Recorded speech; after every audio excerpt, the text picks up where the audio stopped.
Right, hello everyone, and today I'm going to do a tutorial on double exposure in Affinity Photo.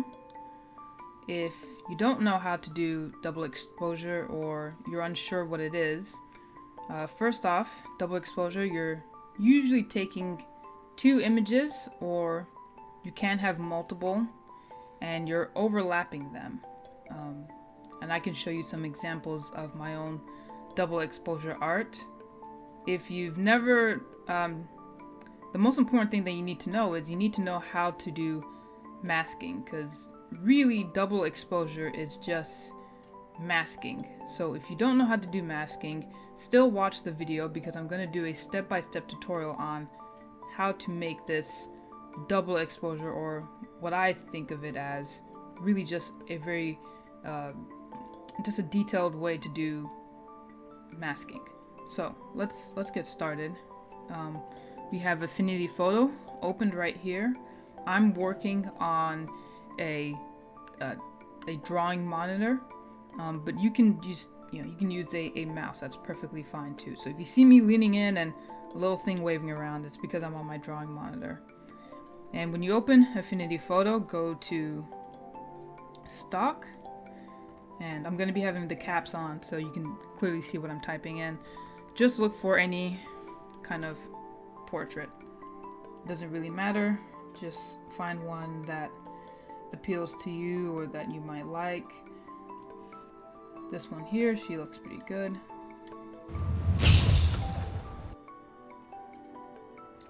And I'm going to be showing you 3 different ways of how you can do it. It's all very similar, so no worries at all. So the very first thing you do is, put your image where you want to put it.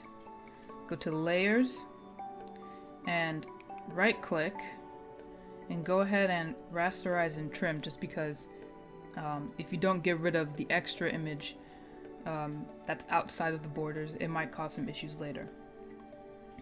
So go ahead, rename it Portrait. Let's do it on caps. And let's go ahead and duplicate. Actually, no, went too far ahead. First, we need to get rid of the background image.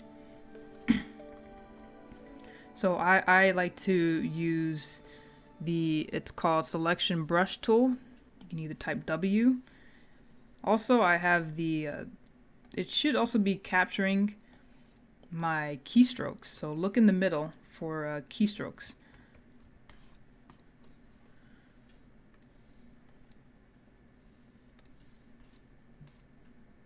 And don't worry too much about the hair. We'll kind of clean that up.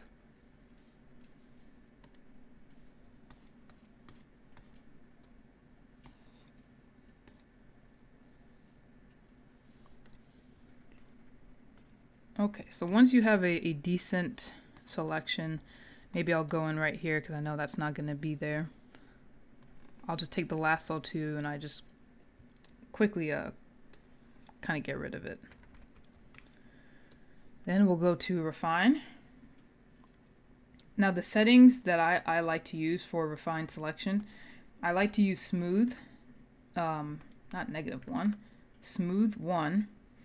And the ramp I like to do somewhere in between -20 and -30. And then take your brush tool and where her hair is, just kind of go over the edges. That way it can select. It'll kind of refine this a little bit better for us.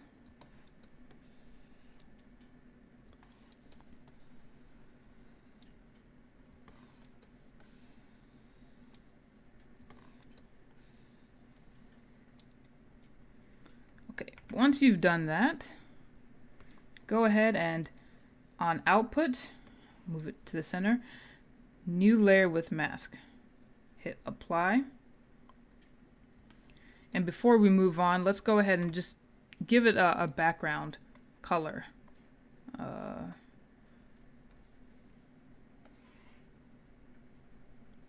Let's just go ahead, that way we can see the hair a little bit better.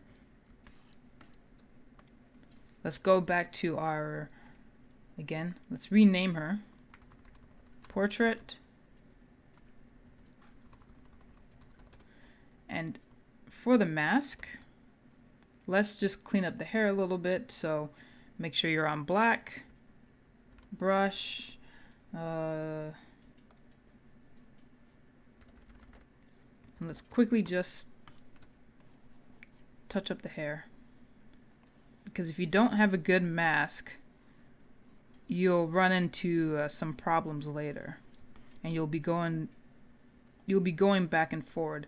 I'm not saying that the mask needs to be 110% perfect, but definitely you don't want a messy mask. If you start really messy, it just kind of becomes a problem later on. But Affinity Photo is usually pretty good about getting this kind of stuff. Like, I definitely don't think it's that bad in Affinity Photo.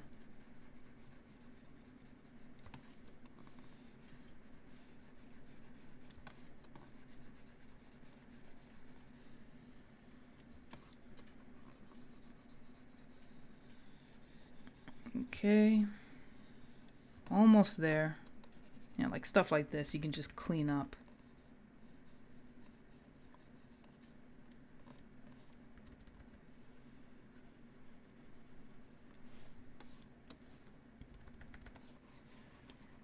And make sure you like, and you're free to subscribe to the channel.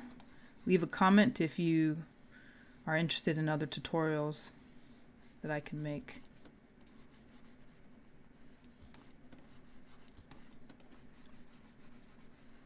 Alright, so that's pretty much it. We cleaned up the hair, good enough.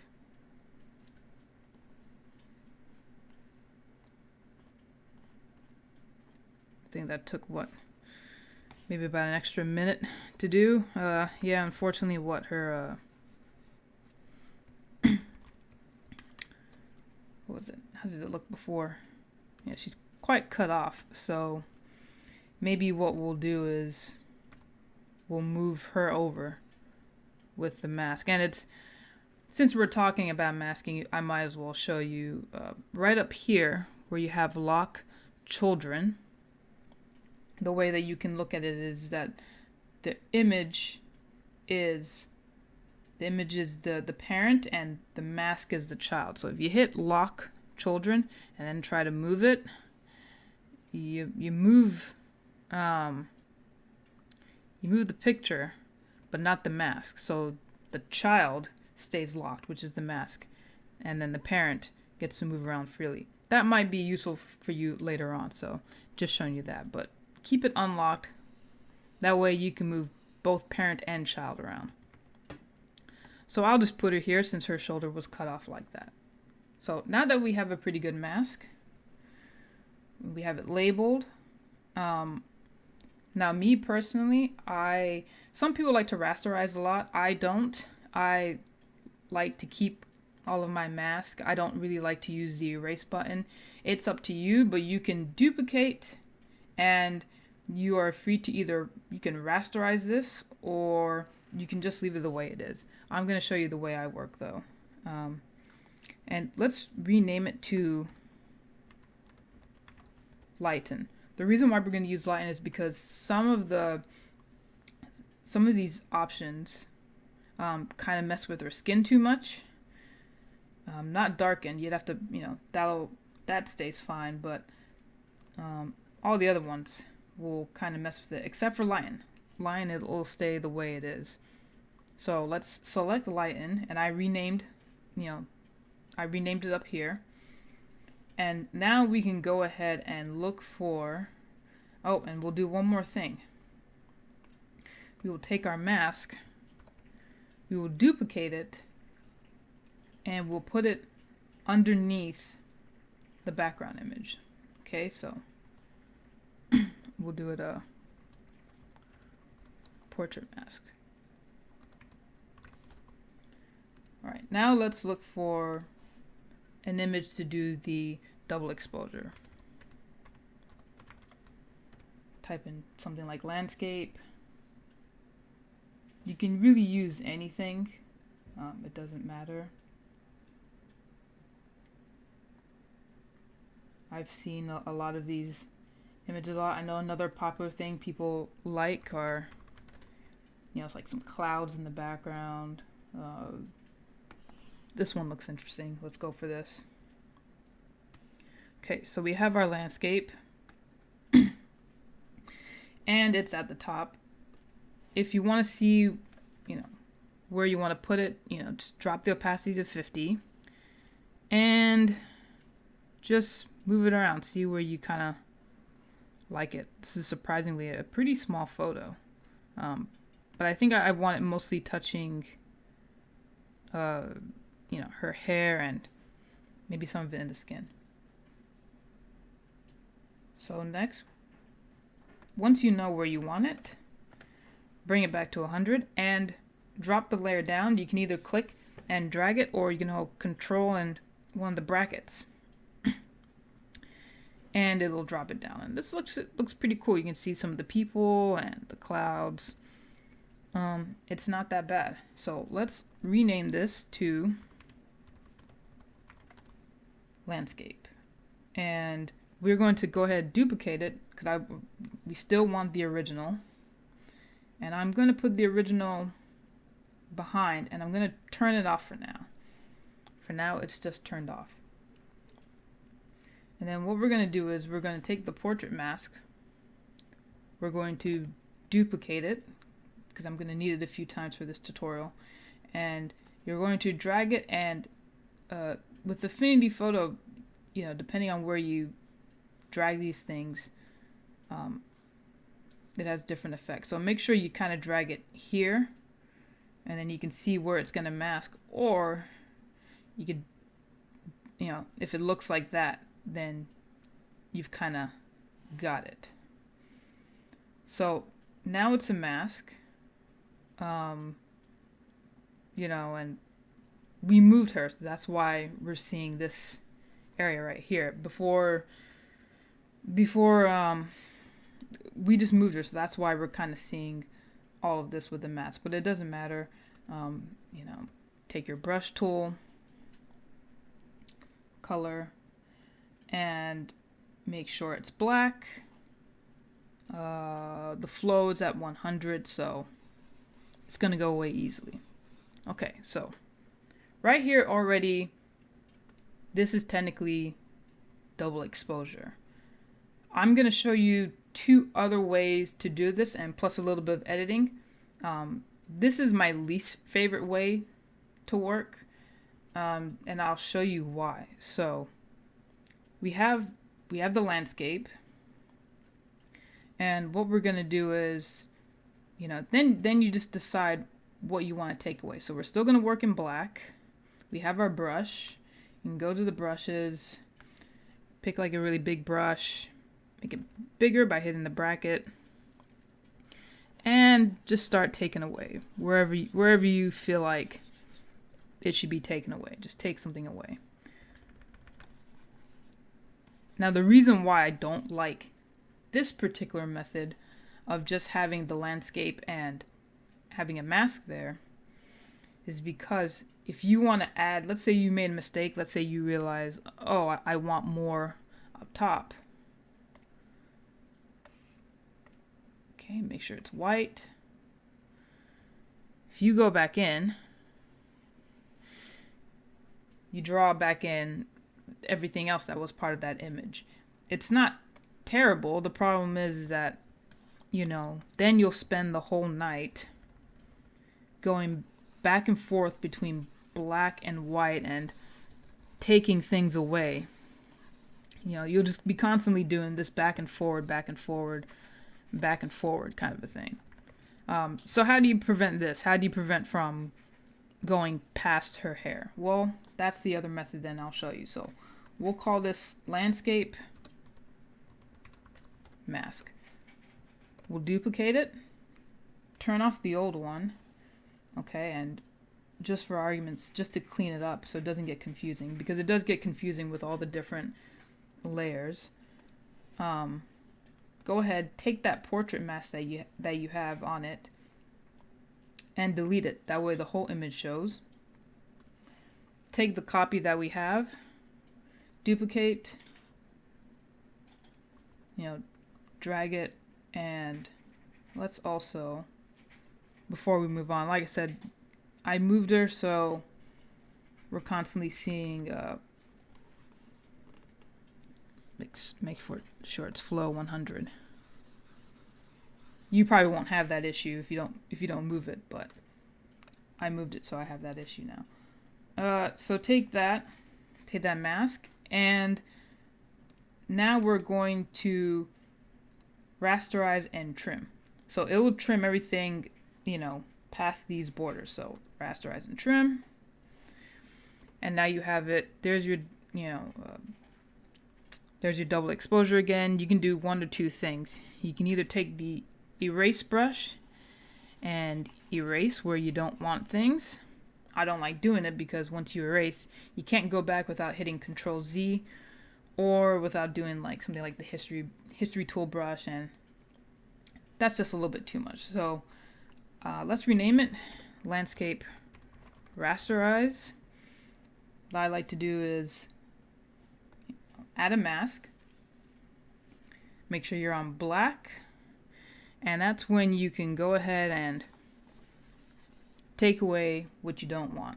If you make a mistake, or you realize, oh, I want maybe I want something on the forehead, or whatever. You can always go back, is a good thing. Make sure you're on brush. That's why it didn't work.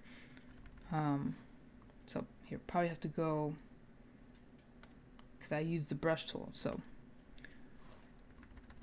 use the brush tool, you're on black, you can take away. And if you want to add, you can always add if you make a mistake or whatever kind of little details you want to add. Maybe you want to put clouds there. I don't know, but you can always go back. You can go back and forward is the cool thing. And because you rasterized it, you won't go past what you've already rasterized and trimmed. So that's the neat thing about this little tool right here. But that's still not the way I like to do it. So I have another method that I guess you can say I sort of come up with. And when you're using these programs, there's really several ways that you can work. There's no one true method. So just find what's comfortable for you and what works for you. What works for me is the following way that I like to work, which is, once again, we'll turn this off. We'll drop it down. And we'll go back. We'll go and we will duplicate the image. Make sure it's in the middle. Okay, so we have that.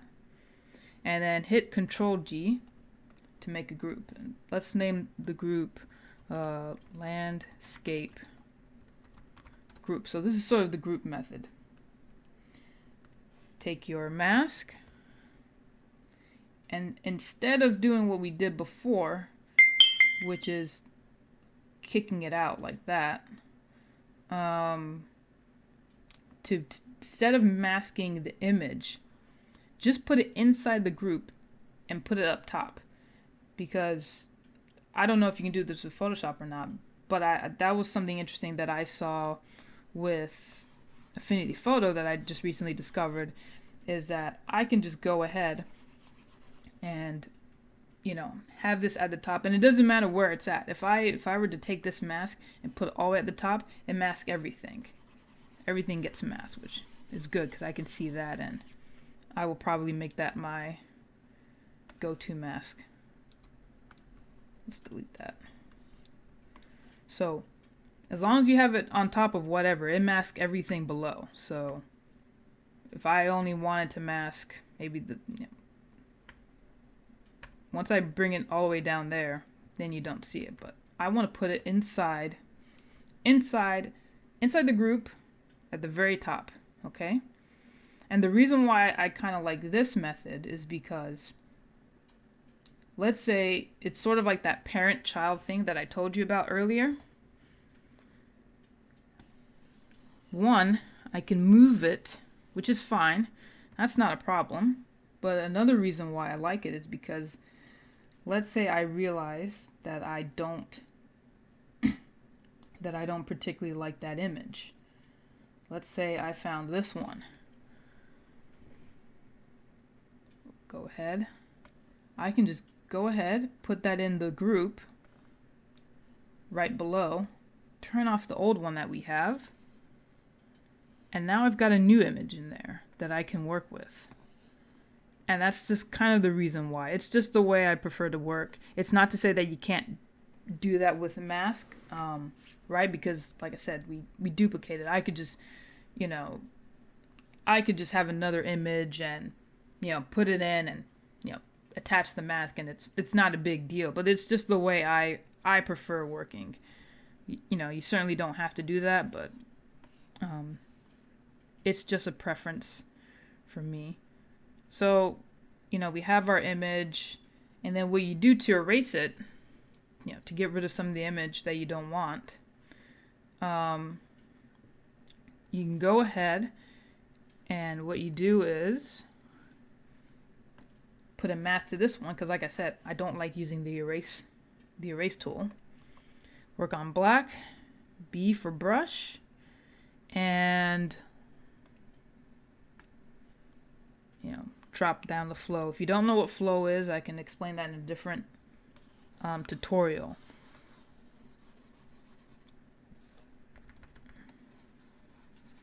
And here you go. You kind of have your double exposure again. Now we need to work on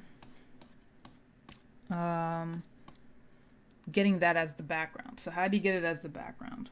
Well, take that landscape that you have. Let's rename it.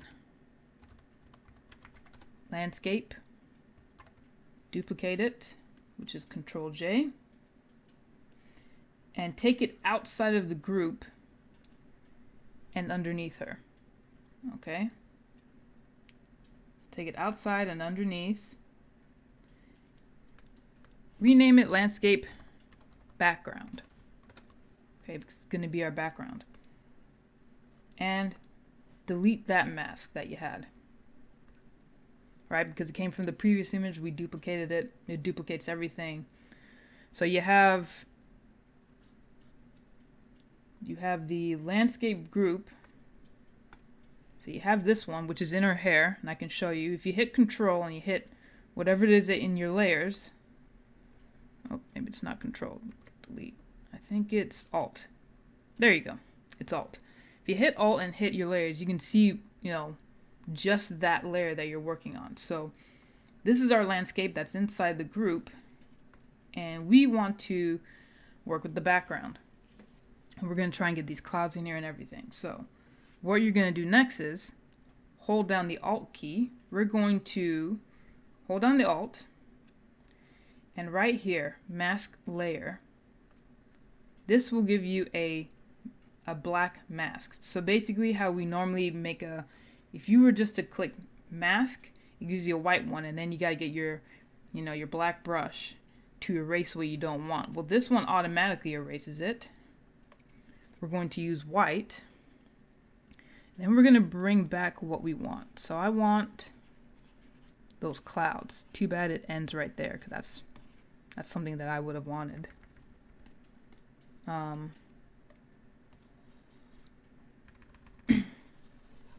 And we're going to bring back some of the clouds. All right. You can go back to your rectangle. I believe you can hit U, and that's when you can pick your background layer. Just click this little eyedrop, drag it,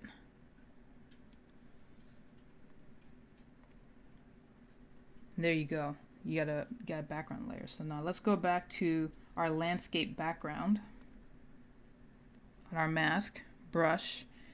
Make sure this is white. And you can keep working. Brush. Actually, I wanted to erase some of it. Keep working and get it working. The good thing about putting it behind her, if you put this layer anywhere else, it'll be on top of her, and then you'll have, that's a habit I do a lot. You know, you'll have stuff going in front of her all over again. But if you drop it down below, that won't be an issue. You can add. Oops. Go and make sure you're in your mask layer. You can add, and it'll all be behind her, which is the pretty neat thing. So get the clouds behind her. Let's see. Let's see how many clouds there are.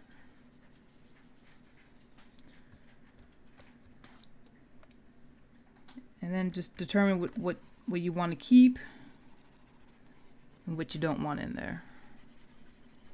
And that's pretty much it. That's the double exposure method. And there's other little cool things you can kind of do. Like I'm just using a regular brush, but you know, if you have something like a brush pack, this is a pretty cool one. And let's get something really cool. And let's make sure the color is white. You know, you can add things like this, you know, to your texture of it, you know, and get some pretty cool designs. So you don't even have to stick with a regular brush. You can use different brushes and get some pretty cool effects here. Or let's see, let's try a different one. Color, black. Let's say you still want to erase, but maybe you want some texture to it. All right, now it's got some texture to it, you know. Now it's not like all the other ones that are on the internet. And that's pretty much it. That's how I've been doing most of my double exposures. And, you know, you get into other little details, like maybe I want to mess with the mask of her, and you know, maybe erase some things, you know, and that's why I like to keep all of my mask on, because, you know, I might change my mind and I might just start doing things. Let's see.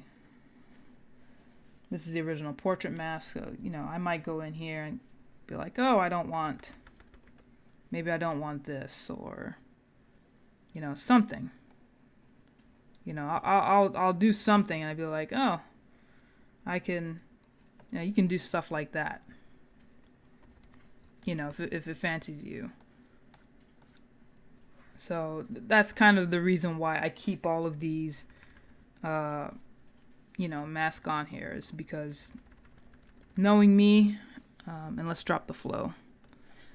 Knowing me, I might want to go back for whatever reason. I might want to do something like this. So that's the reason why I just keep all those masks. I hope I explained the double exposure well enough. If you have any questions, you can leave it in the comments below. I know that was a little much, and I was like showing 3 different things, and I will split it up into 3 different sections. That way you can see each section. But I just thought it was important for, you know, and I don't know how many people, if they're beginners or intermediate or expert or whatever the case is, but I thought it was just important to show, you know, why maybe you would want to either rasterize or put it in a group, or keep the mask or not keep the mask, and just show the different benefits of doing it different ways. So thank you for watching. You know, please like and subscribe to the channel. If you have any questions, you know, leave a comment. If you want a new type of tutorial, leave it in the comment also, and I'll check that out. I'll see you guys next time. Bye-bye.